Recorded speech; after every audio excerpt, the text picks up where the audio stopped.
Oke, jadi ini mumpung lagi di Las Vegas, gue akan membawa oleh-oleh udara dari Las Vegas. YouTuber tersebut menjual sekantong udara dari Las Vegas. Ia membawa kantong plastik Ziploc yang diisi dengan udara Las Vegas. Tak tanggung-tanggung, kantong isi udara tersebut telah ditawar hingga ratusan juta rupiah. Mumpung lagi di Las Vegas, gue akan membawa oleh-oleh udara dari Las Vegas yang akan kita bawa ke Jakarta, kata Arif Muhammad di Instagram, Senin, tanggal 20 September tahun 2021. Banyak para pengusaha yang juga menawar kantong isi udara Las Vegas tersebut dengan harga yang tak wajar.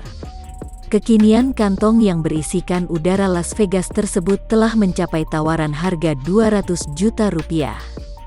Bismillah 200 juta bang biar ketularan rejeki Las Vegas, tulis Doni Salmanan.